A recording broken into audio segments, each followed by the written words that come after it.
Akkam jirtu kabajamtoota daawwattootaa fi hordoftoota Oromiyaa Freedom Media dambalii gunguma ummataarraa qophii kennaa ardaa ispoortii torban kanaa qabannee isiniif dhiyaanneeti jirra. Qopheessee kan isiniif dhiyeessu an Jibriil Muhammadi, ogummaa kaameraaf teeknikaan Umar Jamaaltuun afaana jira. Hanga xumura sagantaa kennaatti immoo nu hordofaan affirraa kenna. Egaa torban kanaas qophii kennaa ardaa ispoortii har'aatiin oduu jijjiirraa taphattootaa amajjii dhufu kan ilaallu yoo ta'u, qabxiin kenna itti aanu immoo taphataa Arsenaal fi goleegaa cimaa bara kanaa kan ta'e David Raayaan Premier League Ingilizii keessatti goleegaa cimaa ta'uun badhaafamuu isaa fi akkasuma taphaa Crystal Palace 4-2dhaan Manchester United mo'ate irratti salphina Manchester United mudate maal akka ta'e kan laalluu fi taphaa Liverpool Tottenham mo'ate irratti immoo deebii taphataa Liverpool Mohamed Salah kan laallu ta'a. Sporting fayyada, sporting nagaya, sporting guddina, sporting jaalala. Arsenaal taphataa isaa sarara fuulduraa Gabriel Jesus kennuudhaaf kilaba gaafatu dhageeffachaa jira. Kilabichi taphataa lammii Biraazil umriin isaa waggaa 27 ta'e kana ganna kana waan isaaf dhiyaatu eeggachaa jira. Taphataa sarara gidduu Arsenaal lammii Gaanaa kan umriin isaa waggaa 30 ta'e immoo Thomas Partey fi Gabriel Jesus ija kilaboota Saudi Arabiyaa baay'ee keessa galanii jiru. Taphattoota Arsenaal kanneen lamaaniif kafaltiin nama ajaa'ibsiisu dhiyaachaa fi jiraas jedhama. Leenjisummaan Bayern Munich gadhiisee deemaa kan jiru Thomas Tuchel leenjisaa Manchester United itti aanu ta'uudhaafis dorgomaan dursaa jira. Manchester United leenjisaa isaanii Erik ten Hag bakka buusuudhaaf erga yaaduu jalqabee isa bakka buusuudhaaf filannoo isaanii jalqabaa isa kajeelaa jiraas jechuun dubbatee jira. Ten Hag ammoo gama kaaniin ganna akkanaa leenjisummaa Bayern Munich fudhachuudhaafis namoota kaadhimaman keessaa tokkodha jedhamaa jira. Jifataa Newcastle Callum Wilson egereen isaa hin baramne taphataan lammii Ingilaandii umriin isaa waggaa 32 ta'e kun Newcastlein akka gadhiisee deemu gurra cimsee irratti odeeffamaa jira. Bundesliigaa Jarman keessaa Borussia Dortmund ammoo taphataa Manchester United ergisaan fudhate haalaan dhimma itti ba'aa jiru Jadon Sancho ganna dhufu dhaabbataan fudhachuu barbaadaa jira. Manchester United taphataa qaalii umriin isaa waggaa 24 ta'e kana deebifachuudhaafis waan danda'uun fakkaatu.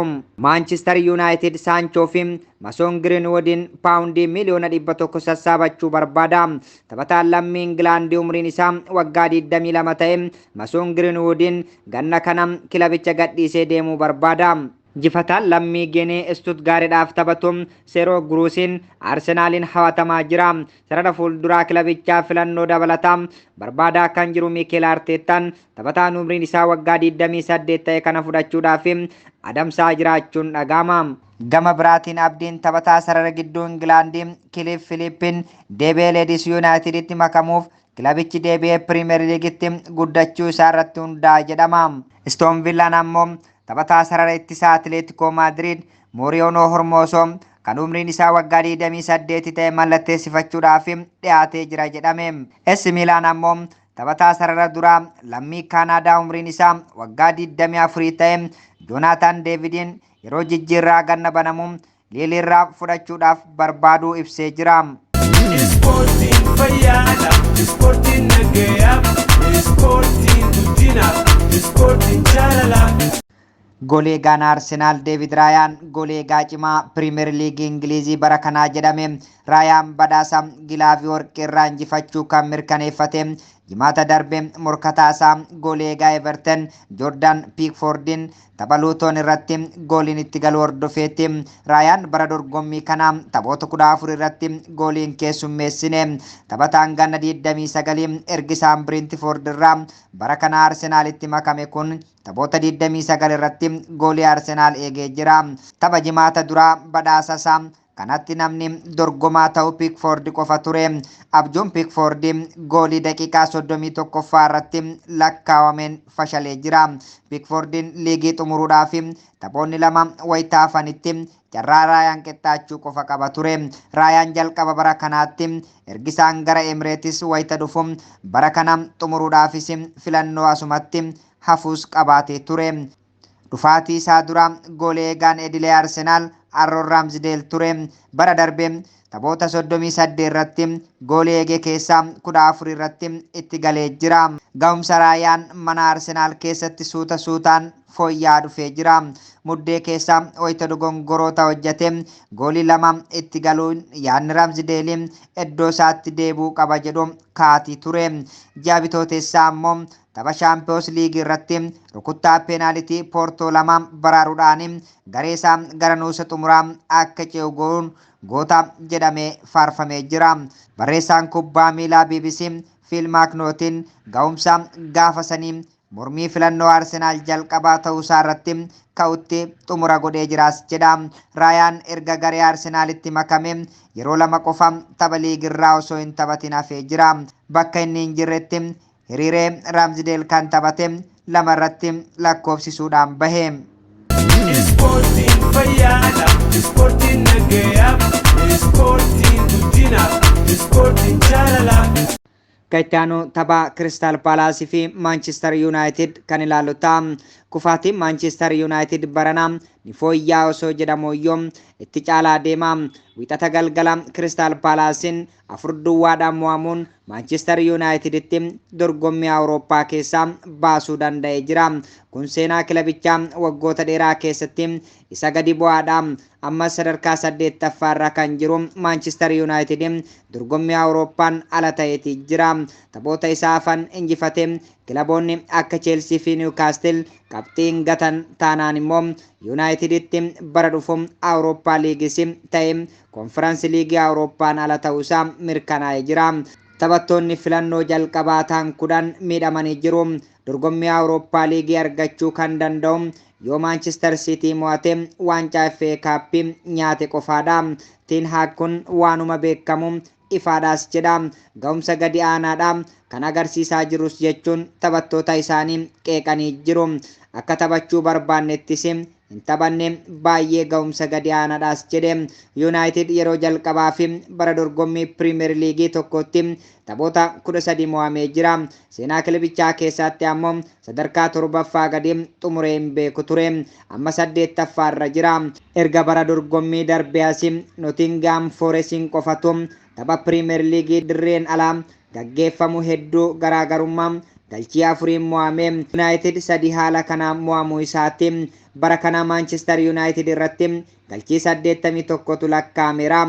Kun ammoo erga dorgommii bara 1989 hanga 90 asii yeroo jalqabaatiif kilabicha irratti galmaa'e.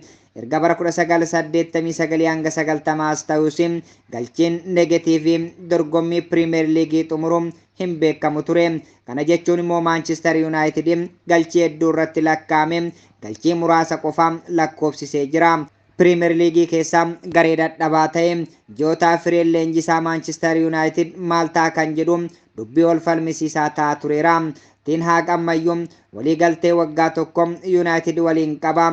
Garuu taphoota 11 darban irratti qabxii 10 qofa argachuu danda'e. Taphoota akka Fulham, Brentford, Chelsea, Liverpool fi Burnley irrattis daqiiqaa dhumaa irratti galchiiwwan irratti lakkaa'amanii qabxii gataa turani.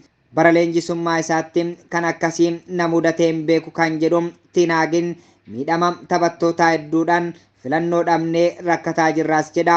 Abbaa qabeenyaa haaraa Sir Jim Ratcliffe hojii guddaatu isaan eeggata. Taphataan duraanii Liverpool Jamie Carragher Premier League keessatti gareen ga'umsa gadi aanaa qabu leenjisaa jiru.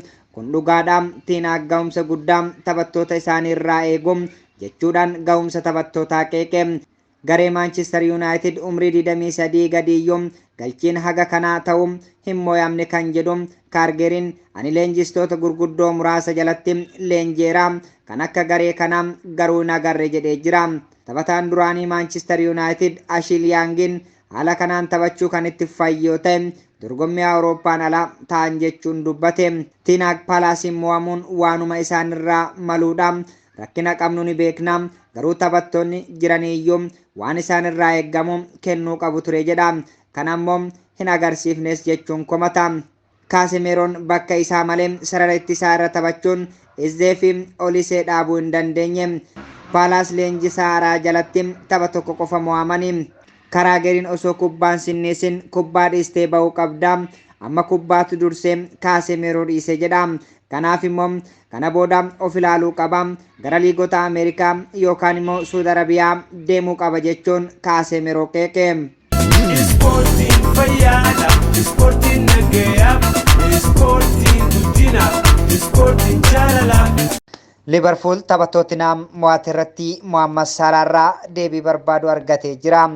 Wanti na gaddisiise tokkichi garuu dandeettii isaa sirriitti kan inni deebi'e erga torban lama barfatee booda ta'uu isaati jedha leenjisaan Liverpool Jurgen Kloppin. Ani Salaan kan ga'umsa isaa irratti eeggamu gadi ta'ee fi sababa amala isaatiin jedhee hin yaadus jedha. Sababbiin isaa miidhama qaama isaarra ga'ee turetu torbaanota muraasa darban keessa akka gadi bu'u isa taasise jechuun leenjisaan Liverpool dubbata. Haa ta'u malee tapha tokko onnachiisuudhaaf akkuma boqonnaan barbaachisu walitti bu'iinsi illee yeroo tokko tokko ni barbaachisa jedha. Torban darbe qarqara dirree irratti jijjiiramee seenuu fi yeroo turtii Mo Salaan Jurgen Klopp waliin afaan keessa wal bu'an argamaa ture. Torban kana immoo tapha Liverpool dirree isaa irratti Tottenhamin simate keessummeessuun 4-2 mo'atanii jiru. Ga'umsa ajaa'ibaas Mohamed Salaan argisiisee jira. Kun immoo xiiqii ta'uu isaa hin oolu jechuun Jurgen Klopp dubbata. Turtii hojii kiyyaa keessatti taphattoonni akkuma Saalaa kana qeeqaa isaan irratti ka'een booda dandeettii isaanitti yeroo deebi'an nan argaas jedha. Dandeettii qeeqa isaa irratti ka'uuf cimanii akkasitti agarsiisanii deebii kennuun sirrii fi barbaachisaadha jechuun yaada isaa kennata. Klopp waan isa mudate kaasuudhaan akkasitti ibsa. Jurgen Klopp kanaaf fakkeenyi gaariin bara 1998 Liverpooliin taphachuu jalqabe tapha Manchester United waliin Old Trafford irratti guyyaa lammaffaa kilabichaaf hiriireetiin kan na mudateedhaas jechuun fakkeenya nu kaasa. Kaarli Heenzi Reediliin gaafa sana taphaa irratti miidhamee ba'e jennaan ani bakka isaa bu'ee seenee Michael Owen duuban gahee lakkoofsa 10 qabadhee taphachaa ture jedha. Yeroo sana umriin kiyya waggaa 21 kan jedhu Jurgen Klopp waan tureef baay'ee sodaadhaa tures jedha. Kubbaan jalqaba tuqee fi lammaffaan nan tuqes ni balleesse jechuun dubbata. Hamballii keenya yeroo sanaa kan ture Poolinseen immoo an na liqimsuuf ka'es jedha. Sammuu koo keessatti kanan yaadaa turee fi deebinaan deebisuudhaaf jechaa tures turiin sittaan agarsiisa kan jedhuudhaas jedhe. Akkuma jedhe taphuma sana irratti agarsiise jechuun dubbata. Owen diimadhaan waan ba'eef cimnee taphanne goolii tokko walqixa tapha xumurreetiin tapha sana irratti taphataa cimaa taphichaa jedhamee ba'e jedhee jira. Taphataan lama nama dubbachiisuun dhugaadha. Mohamed Salaan taphataa collee urjii ta'edha malee taphataa callisee hamileen isaa cabee garee keessa taa'u miti jechuun Mohamed Salaan jajeeti jira. Ani bakka mataa koo isa kaa'u koo miti garuu kanan jechuu barbaade taphattoonni hunduu yeroo qeeqaman filannoo fudhatan ni qabu jechuu yaadeetis jedha.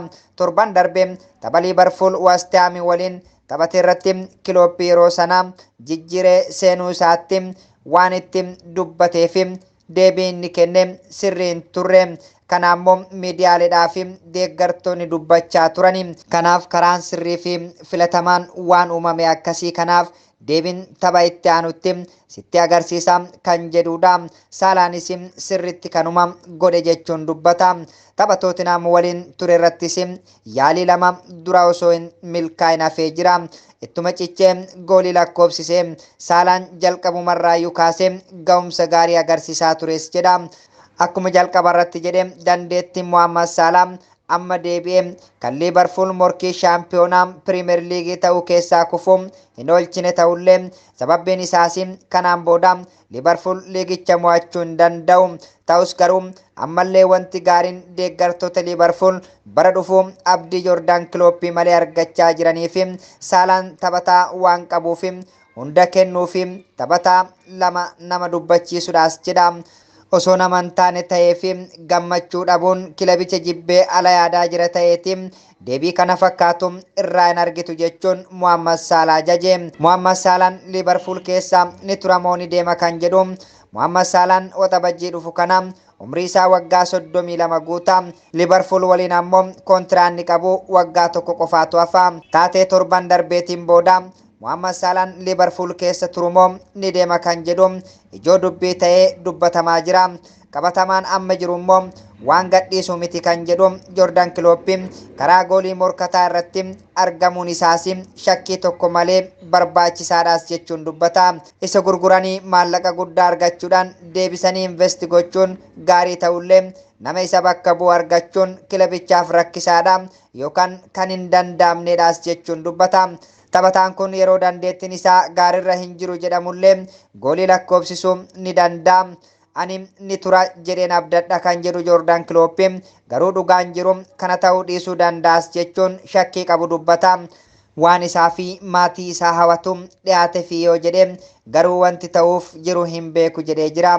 Akkuma dhimma Saalaa xiyyeeffannaan barbaadame leenjisaa Liverpool haaraa dhufuuf dhimmi Virgil van Dijk tursiisu hojii hangafaatis jechuun dubbata.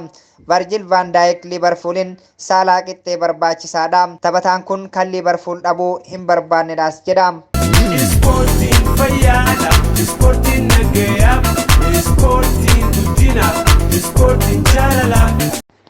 Egaa kabajamtoota daawwattootaa fi hordoftoota Oromiyaa Freedom Media dambalii gunguma uummataa irraa sagantaan keenya ardaa ispoortii irraaf qopheeffannee kanneen armaan olii turanii qopheessee kan isiniif dhiyeessan Jibriil Muhammadii ogummaa kaameraaf teeknikaan Umar Jamaaltu nafaana ture. Qophiilee Oromiyaa Freedom Media kanneen hafan waliin turtii gaarii.